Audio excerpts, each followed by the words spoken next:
Hello. Madam. చెప్పండి. ఎక్కడి నుంచి చేస్తున్నారండి? Madam Manish madam. చెప్పండి మనీష్ గారు. మేడం సారు స్వాతీతం కానిది ఏది నిలబడదు అన్నారు. దాని గురించి వివరించమని. ఓకే. రైట్. స్వార్జితం గాంధీ ఏది నిలబడదు అని చెప్పాను. అంటే అది జ్ఞానమైనా, లేకపోతే డబ్బైనా, లేకపోతే మనం పొందే అభిమానమైనా ఏదైనా సరే, ఏదో వేరే కారణం వల్ల నా తండ్రి సంపాదిస్తేనో, లేకపోతే మరొక వారసత్వంగా కానీ, లేకపోతే లక్కీ డ్రాలో కానీ, ఇంకొక విధంగా నాకొచ్చిందనుకోండి, అది నిలబడదు. ఎందుకంటే దాని విలువ తెలియక మనం ఎక్కడెక్కడో ఇన్వెస్ట్ చేస్తాము. లాస్ట్‌కి ఏ మన ఫ్లైఓవర్ పోల్‌కో గుద్దుకొని మనం చనిపోయే అవకాశాలు గూడా ఉంటాయి. ఆ! కాబట్టి నేనేమంటాను, చిన్నదా, పెద్దదా మ్యాటర్ కాదు. మీకెంత డబ్బుంది కూడా మ్యాటర్ కాదు. ఎంత జ్ఞానం ఉంది కూడా మ్యాటర్ కాదు. కానీ అది నువ్వు కష్టించి నీ సొంతంగా రావాలి.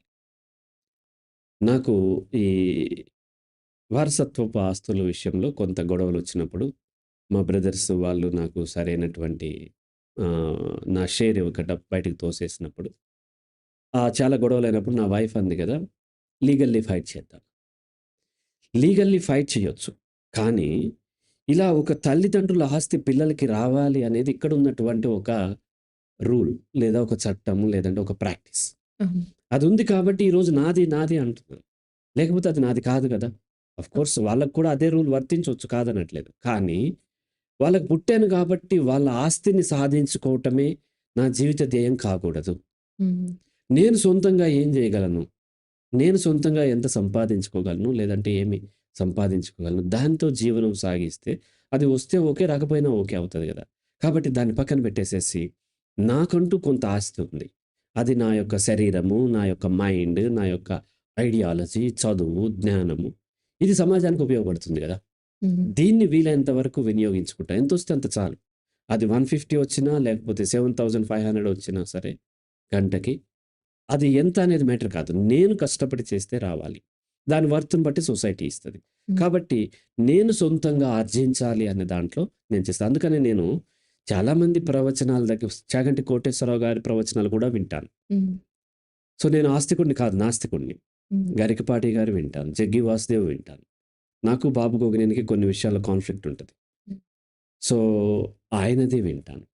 నా సాటి సైకాలజిస్ట్‌లు కూడా అప్పుడప్పుడు నేను వింటూ ఉంటాను. ఏది విన్నా వాళ్ళని యాక్సెప్ట్ చేయను. హ్మ్. రిజెక్ట్ కూడా చేయను. దాంట్లోంచి నేను రీసెర్చ్ చేసి, స్టడీ చేసి తీసుకుంటా. నా టీచర్స్ నుంచి నేను ఏం నేర్చుకోలేదు. నా టీచర్స్ ఆధారంగా నేర్చుకున్నాను. హ్మ్. ఏ బుక్ నుంచి నేనేం నేర్చుకోలేదు. ఆ బుక్స్ ఆధారంగా నేర్చుకున్నాను. ఆ ట్రీ ఆధారంగా నేర్చుకున్నాను. ఆ ఉడత ఆధారంగా నేర్చుకున్నాను. ఆ స్నేక్ ఆధారంగా నేర్చుకున్నాను. అలాగే వచ్చేసేసి నా కొలీగ్స్ ఆధారంగా, ఎక్కువగా నా క్లయింట్స్ ఆధారంగా నేను ఎక్కువ నేర్చుకున్నాను. హ్మ్. ఇలా సొంతంగా అధ్యయనం చేసి, లాజిక్ డెవలప్ చేసుకొని నేర్చుకోవాలి. ఎందుకంటే లాజిక్ లాస్ట్‌కి మనీష్‌కి నాకు మేమిద్దరం ఎక్కడ మీట్ అవుతాము? లాజిక్ దగ్గరే. అవును. 4+4 ఎంత అవుద్ది అనేది మనీష్ స్టడీ చేశాడు. నేను స్టడీ చేశాను. హర్షిత స్టడీ చేసింది. మరొకరెవరో స్టడీ చేశారు. లాస్ట్‌కి మేమందరం ఎక్కడ మీట్ అవుతాం? 8 అవుద్ది అనేది మమ్మల్ని ఎలా మీట్ చేసిందంటే లాజిక్. హ్మ్. లాజిక్ లేనప్పుడు మనీష్ ఒపీనియన్ ఏమో 9, హర్షిత ఒపీనియన్ 7, నా ఒపీనియన్ 27 అనుకుందాం. మాకెక్కడ లేదిక. చర్చ లేదిక. అవును. కేవలం లాజిక్ మాత్రమే. కాబట్టి లాజికల్లీ మనము లాజిక్ డెవలప్ చేసుకోవాలి. మరి ఎవరికి వాళ్ళు డెవలప్ చేసుకుంటే వేరు వేరే లాజిక్ వస్తుందో, ఒక దగ్గరికి వస్తాం. అందుకే చర్చ. హ్మ్. చర్చించటం అనేది ఏంటంటే లాజికల్లీ మనం ఒక దగ్గరికి వస్తాం. ఇలా ఇలా కాదండి. కాబట్టి ప్రతీదీ కూడా స్వార్జితమవుతోని, అంటే సొంతంగా అధ్యయనం చేసి నేర్చుకోవాలి. కౌన్సెలింగ్ ఇచ్చినా నేను కౌన్సెలింగ్‌లో మొత్తం ఇలా చేయండి, అలా చేయండి ఒక్క సలహా కూడా ఇవ్వను. హ్మ్. వాట్ ఈస్ వాట్ అనేది లాజికల్లీ వివరించి చెప్తాను. తర్వాత వాళ్ళు లాజికల్లీ దాన్ని అర్థం చేసుకుంటేనే వాళ్ళకి మార్పొస్తది. హ్మ్. కౌన్సెలింగ్ వినటం వల్ల ఏ మార్పు రాదు. వినటం వల్ల కాదు. కౌన్సెలింగ్ అర్థం చేసుకొని, వాళ్ళు లాజిక్ వాడినప్పుడు మాత్రమే మార్పొస్తది. కాబట్టి ప్రతీదీ కూడా స్వార్జితం, అంటే సొంతంగా వాళ్ళ యొక్క ఎఫర్ట్స్ పెట్టి నేర్చుకోవాలని చెప్తూ ఉంటాను. రైట్ మనీష్?